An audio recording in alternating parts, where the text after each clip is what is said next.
Chapitre 3. Les sauvages. Des sauvages, disait-elle. Que faire avec de tels sauvages? Elle secouait la tête. Il y avait dans son découragement une part de choix, un désistement raisonné, peut-être aussi la conscience de sa responsabilité. Elle contemplait ses deux garçons, les demi-frères, et les trouvait beaux. L'aîné surtout. Le châtain, aux yeux perses, 17 ans, une bouche empourprée qui ne sourit qu'à nous et à quelques jolies filles. Mais le brun, à 13 ans, n'était pas mal non plus, sous ses cheveux mal taillés qui descendaient jusqu'à ses yeux bleus de plomb, pareils à ceux de notre père. Deux sauvages aux pieds légers, osseux, sans chair superflue, frugaux comme leurs parents, et qui préféraient aux viandes le pain bis, le fromage dur, la salade, l'œuf frais, la tarte aux poireaux ou à la citrouille. Sobres et vertueux, de vrais sauvages. Que faire d'eux? Soupirait ma mère. Ils étaient si doux que nul ne les pouvait atteindre ni diviser. L'aîné commandait, le second mêlait à son zèle une fantaisie qui l'isolait du monde. Mais l'aîné savait qu'il allait commencer ses études de médecine, tandis que le second espérait sourdement que rien ne commencerait jamais pour lui, sauf le jour suivant, sauf l'heure d'échapper à une contrainte civilisée, sauf la liberté totale de rêver et de se taire. Il l'espère encore. Jouait-il? Rarement. Il jouait si par jeu l'on entend que, d'un radieux univers villageois, il ne voulait que la fleur, le meilleur, le plus désert, le non foulé, tout ce qui rajeunit et recommence à l'écart de l'homme. On ne les vit jamais déguisés en Robinson, ni en conquérants, ni interprétant des scénettes improvisées. Le cadet, incorporé une fois à une troupe de garçons entichés de tragédie, n'y accepta qu'un rôle muet, le rôle du fils idiot. C'est au récit de ma mère qu'il me faut remonter quand il me prend, comme à tous ceux qui vieillissent, la hâte, le prurite de posséder les secrets d'un être à jamais dissous. Lire le chiffre de sa turbulente jeunesse, heure par heure perdue en elle-même et d'elle-même renaissant. Marquer je ne sais quelle grâce m'aidant, marquer du doigt le promontoire d'où il se laissa tomber dans la plate mer des hommes, et peler le nom de ses astres contraires.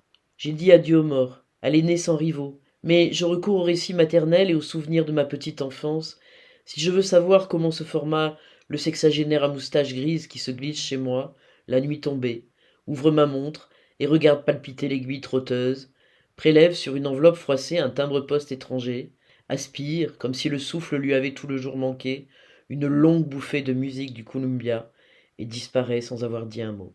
Il provient, cet homme blanchissant, d'un petit garçon de 6 ans qui suivait les musiciens mendiants quand ils traversaient notre village.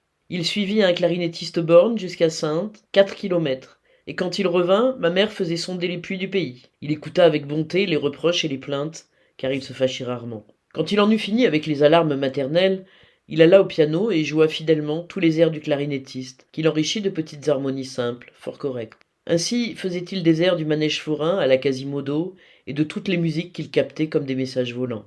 Il faudra, disait ma mère, qu'il travaille le mécanisme et l'harmonie. Il est encore plus doué que l'aîné. Il deviendrait un artiste, qui sait?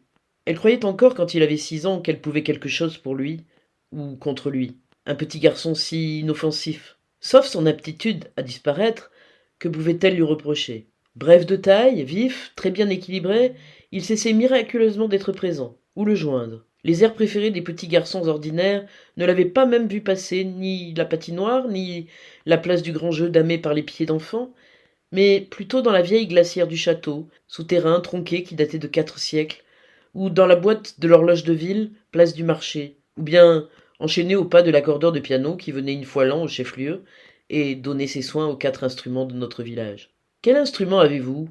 Madame Vallée va échanger son instrument. L'instrument de madame Philippon est bien fatigué. J'avoue qu'en ma mémoire le mot instrument appelle encore, à l'exclusion de toutes les autres images, celle d'un édifice d'acajou conservé dans l'ombre des salons provinciaux et brandissant comme un autel des bras de bronze et des cires vertes. Oui, un petit garçon si inoffensif qui n'exigeait rien, sauf un soir. Je voudrais 2 sous de pruneaux et 2 sous de noisettes, dit-il. Les épiceries sont fermées, répondit ma mère. Dors, tu en auras demain. Je voudrais 2 sous de pruneaux et 2 sous de noisettes, redemanda le lendemain soir le doux petit garçon. Et pourquoi ne les as-tu pas achetés dans la journée? Se récria ma mère impatientée. Va te coucher. 5 soirs, 10 soirs ramenèrent la même taquinerie.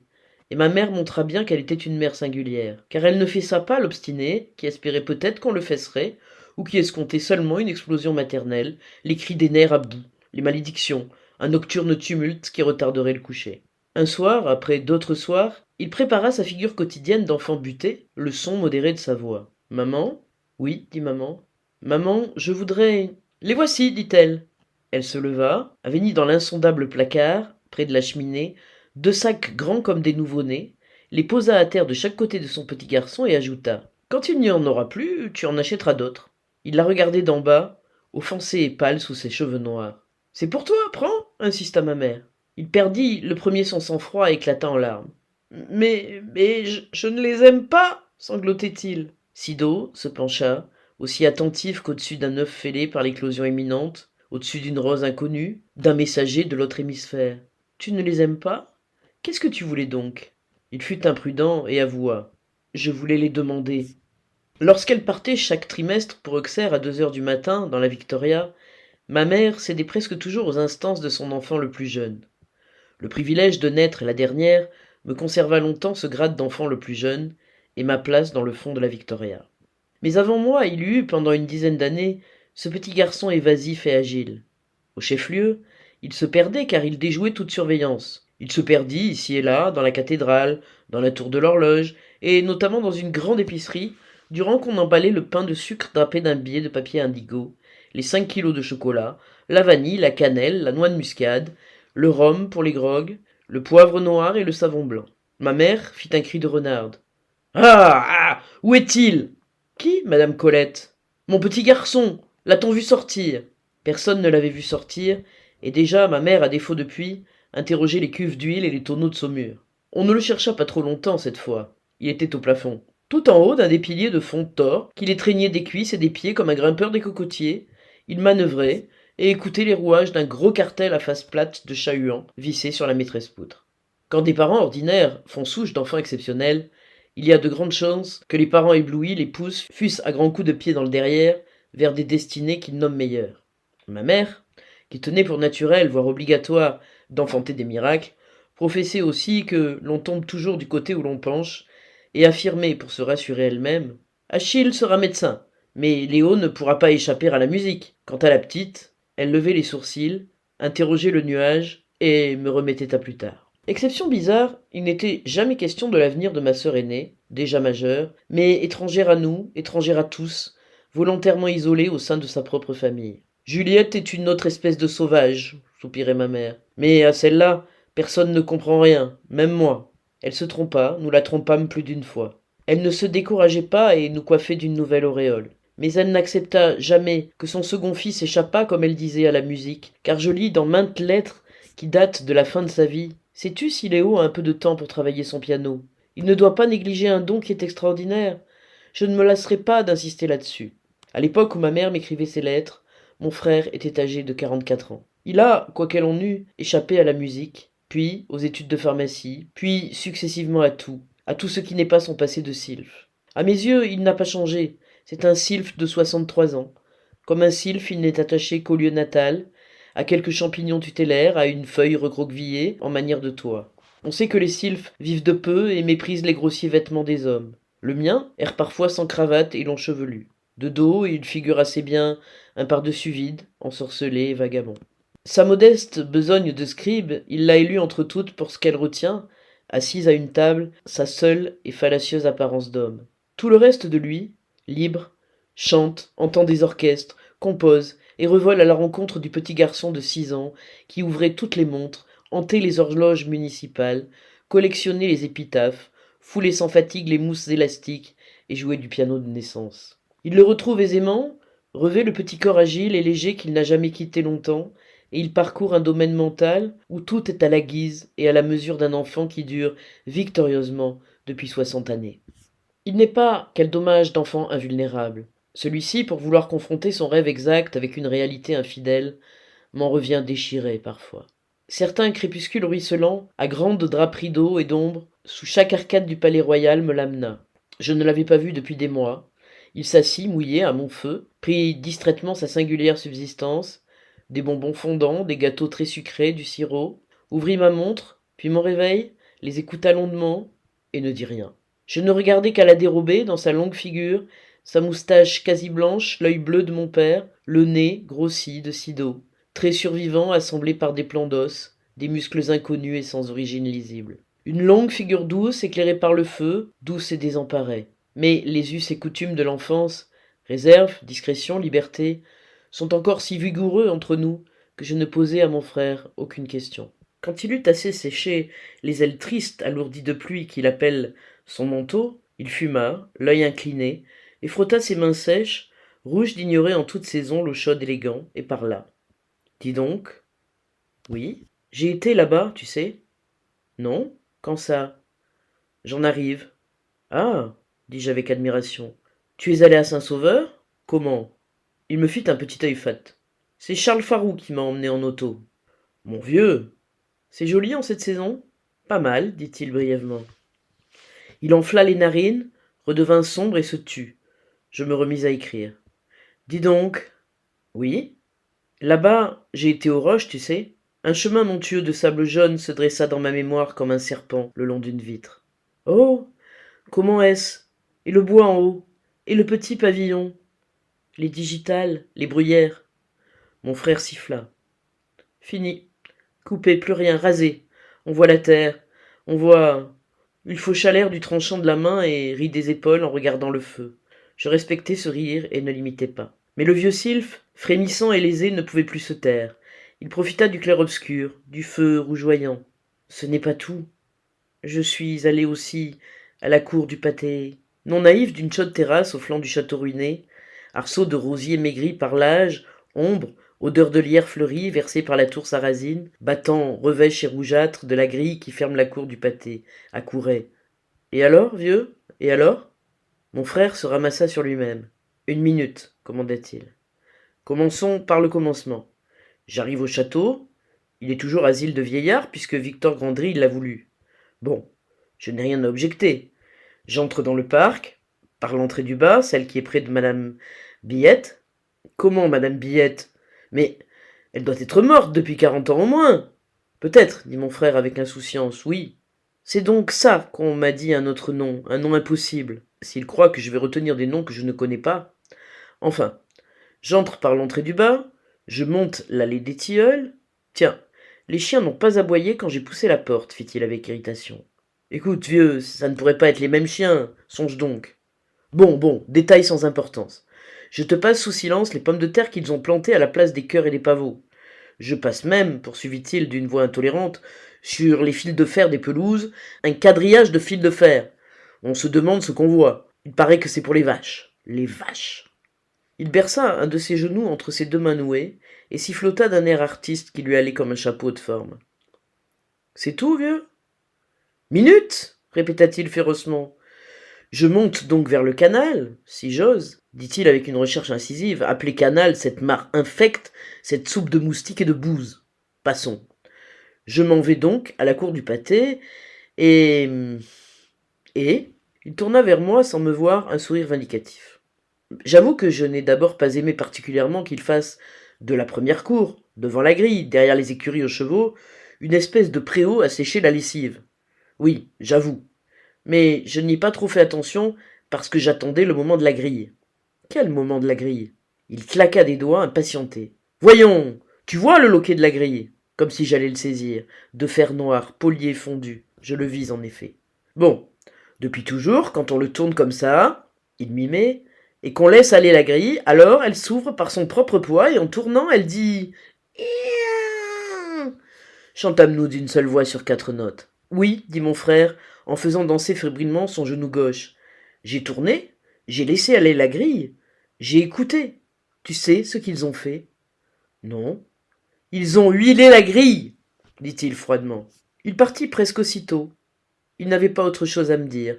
Il recroisa les membranes humides de son grand vêtement et s'en alla, dépossédé de 4 notes, son oreille musicienne tendue en vain, désormais, vers la plus délicate offrande, composée par un 800 un grain de sable, une trace de rouille, et dédiée au seul enfant sauvage qui en fut digne. Où en es-tu avec Mérimée? Il me doit 10 sous. Tiens, s'étonnait l'aîné. Oui, repartait le cadet, mais moi, je redois 3 francs. Sur qui? Sur un Victor Hugo. Quel volume? Chansons des rues et des bois, et je ne sais quoi d'autre. Ah, le chameau. Et encore, triomphait l'aîné, tu as dû lire ça à la va-vite. Verse les 3 francs. Où veux-tu que je les prenne? Je n'ai pas le sou. Demande à maman. Oh, demande à papa. Dis-lui que c'est pour acheter des cigarettes et que tu les lui demandes en cachette de maman, il te les donnera. Mais s'il ne me les donne pas, alors à l'amende, 5 sous pour le retard. Les deux sauvages qui lisaient comme autrefois lisaient les adolescents de 14 et 17 ans, c'est-à-dire avec excès, avec égarement, le jour, la nuit, au sommet des arbres, dans les fenils, avaient frappé l'interdit, le mot mignonne, qu'ils prononçaient mignonne, avec une affreuse grimace tordue, suivie d'une imitation de nausée. Recensée dans chaque livre nouveau, chaque mignonne, vouée à l'exécration, créditait de 2 sous une cagnotte. En revanche, un livre vierge rapportait 10 sous à son lecteur. Le contrat joué depuis 2 mois, et l'argent, s'il en restait au bout du semestre, paierait des bonbonces, des filets à papillons, une nasse à goujons. Mon jeune âge, 8 ans, m'écartait de la combinaison. Au dire des deux frères, il y avait trop peu de temps que je ne grattais plus pour les manger, au long des chandelles, les coulures en forme de longues larmes, et les 2 garçons m'appelaient encore enfant de cosaque. Pourtant, je savais dire mignonne en tordant la bouche, et m'efforçais ensuite de vomir, et j'apprenais à côté des romanciers selon les nouveaux statuts. Dickens rend beaucoup, disait un sauvage. Dickens ne devrait pas compter, rechignait l'autre. C'est une traduction. Le traducteur nous empile. Alors, Edgar Poe non plus ne compte pas. Le bon sens commanderait d'exclure aussi les livres d'histoire qui payent 10 sous à coup sûr. La Révolution n'est pas mignonne. Charlotte Corday n'est pas mignonne. Mérimée devrait être exclu en tant qu'auteur de la chronique de Charles IX. Alors, qu'est-ce que tu fais du collier de la reine? Il joue, c'est du roman pur. Et les Balzac sur Catherine de Médicis? Tu parles comme un enfant, il joue. Ah non, mon vieux, permets. Mon vieux, je fais appel à ta bonne foi, tais-toi. Ils ne se disputaient jamais. Allongés sur le faîte du mur, ils y cuisaient au soleil d'après-midi, discutaient avec feu, et sans injure, et me concédaient une portion de la dalle faîtière doucement inclinée. De là, nous dominions la rue des Vignes, venelle déserte qui menait aux jardins potagers éparpillés dans le vallon du Saint-Jean. Mes frères se taisaient subtilement au plus lointain bruit de pas, épousaient le mur en s'aplatissant, et tendaient le menton au-dessus de l'ennemi originel, leur semblable. Ce n'est rien, c'est Chebrier qui va à son jardin, avertit le cadet.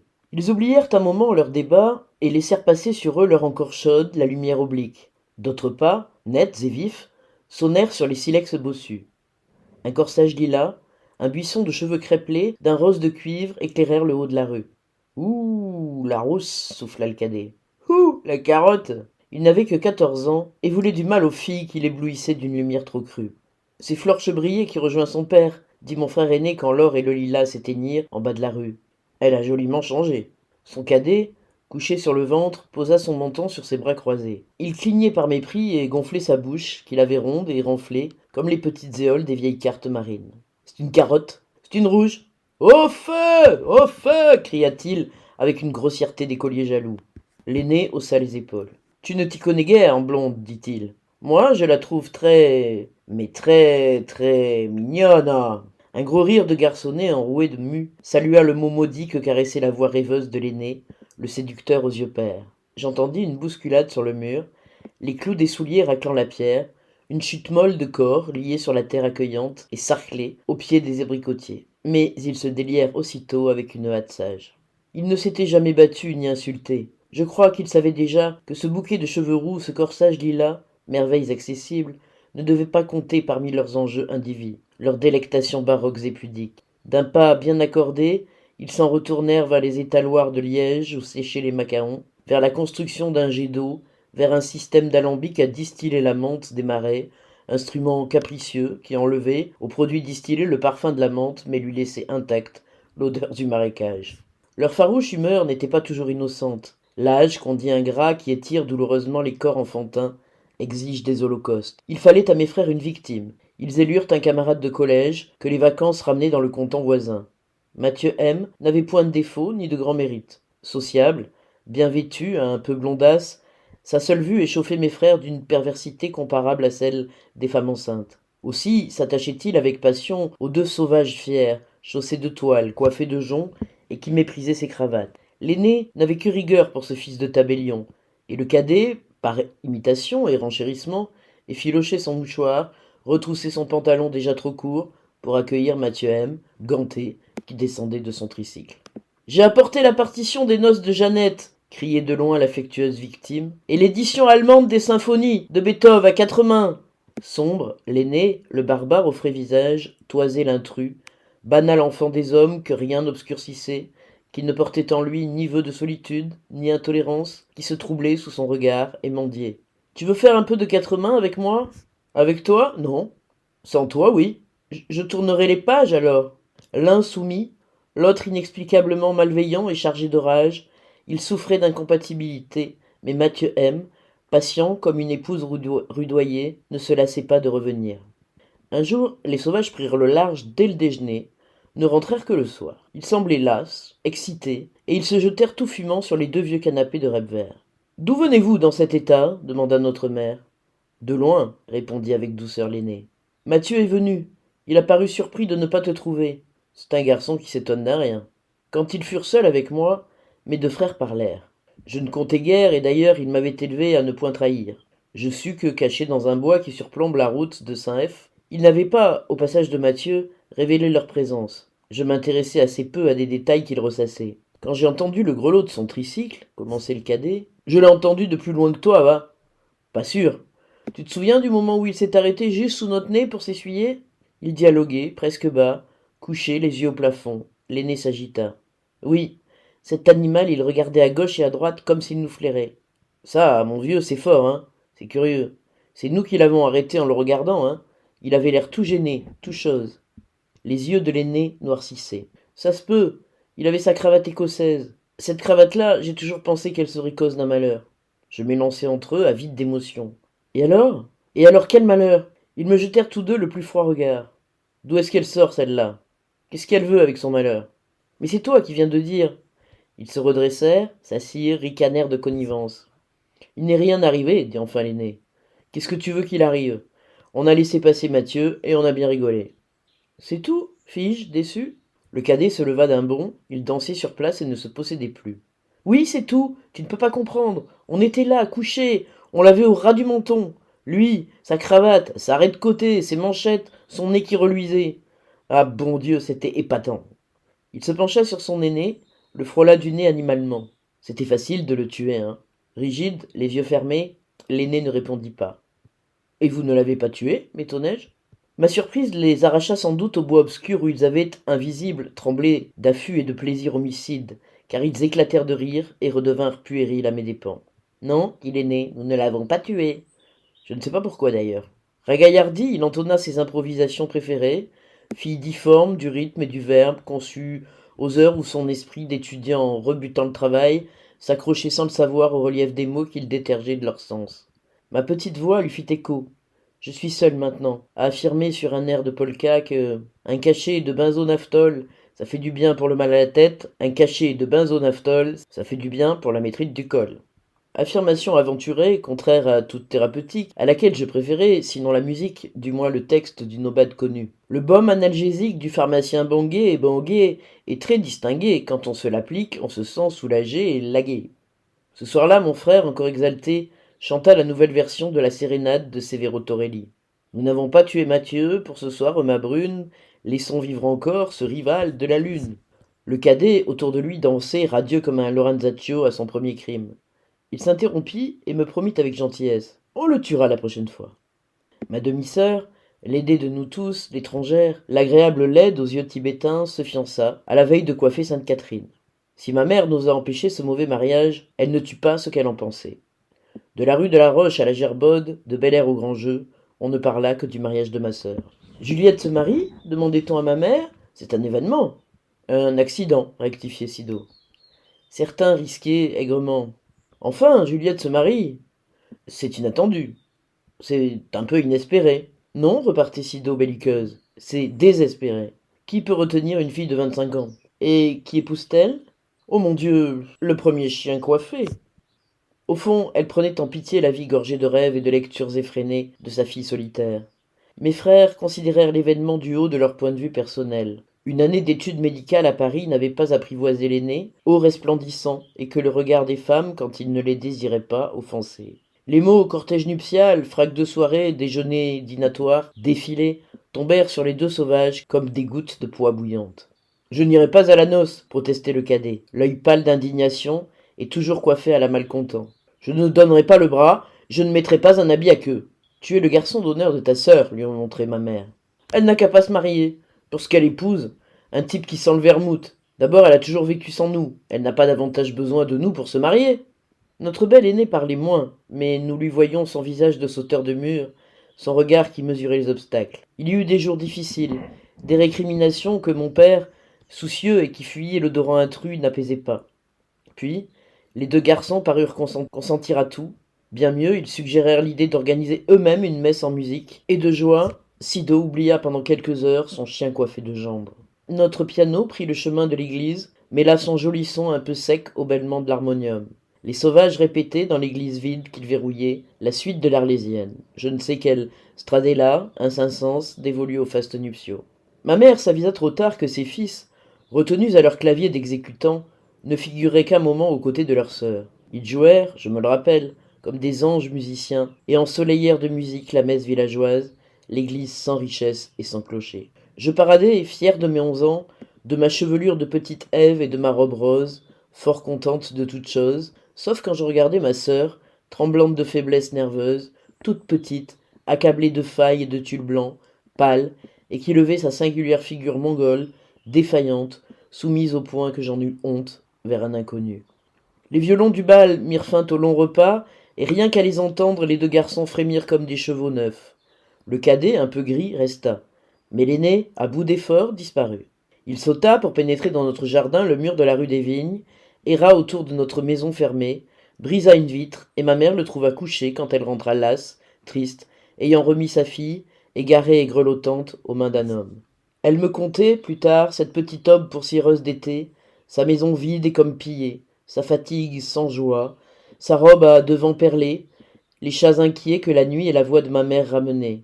Elle me disait qu'elle avait trouvé son aîné endormi, les bras fermés sur sa poitrine, la bouche fraîche et les yeux clos, et tout empreint de sa sévérité de sauvage pur. Songe donc, c'est pour être seul, loin de ces gens en sueur, pour être endormi et caressé par le vent de la nuit qu'il avait brisé un carreau. Y eut-il jamais un enfant aussi sage? Ce sage, je l'avais vu 100 fois franchir la fenêtre, d'un bon réflexe, à chaque coup de sonnette qu'il ne prévoyait pas. Grisonnant, tôt vieilli de travail, il retrouvait l'élasticité de son adolescence pour sauter dans le jardin, et ses fillettes riaient de le voir. Ses accès de misanthropie, encore qu'il les combattît, lui creusaient le visage. Peut-être qu'il trouvait, captif, son préau chaque jour plus étroit, et qu'il se souvenait des évasions qui jadis le menaient à un lit d'enfant où il dormait demi-nu, chaste et voluptueusement seul.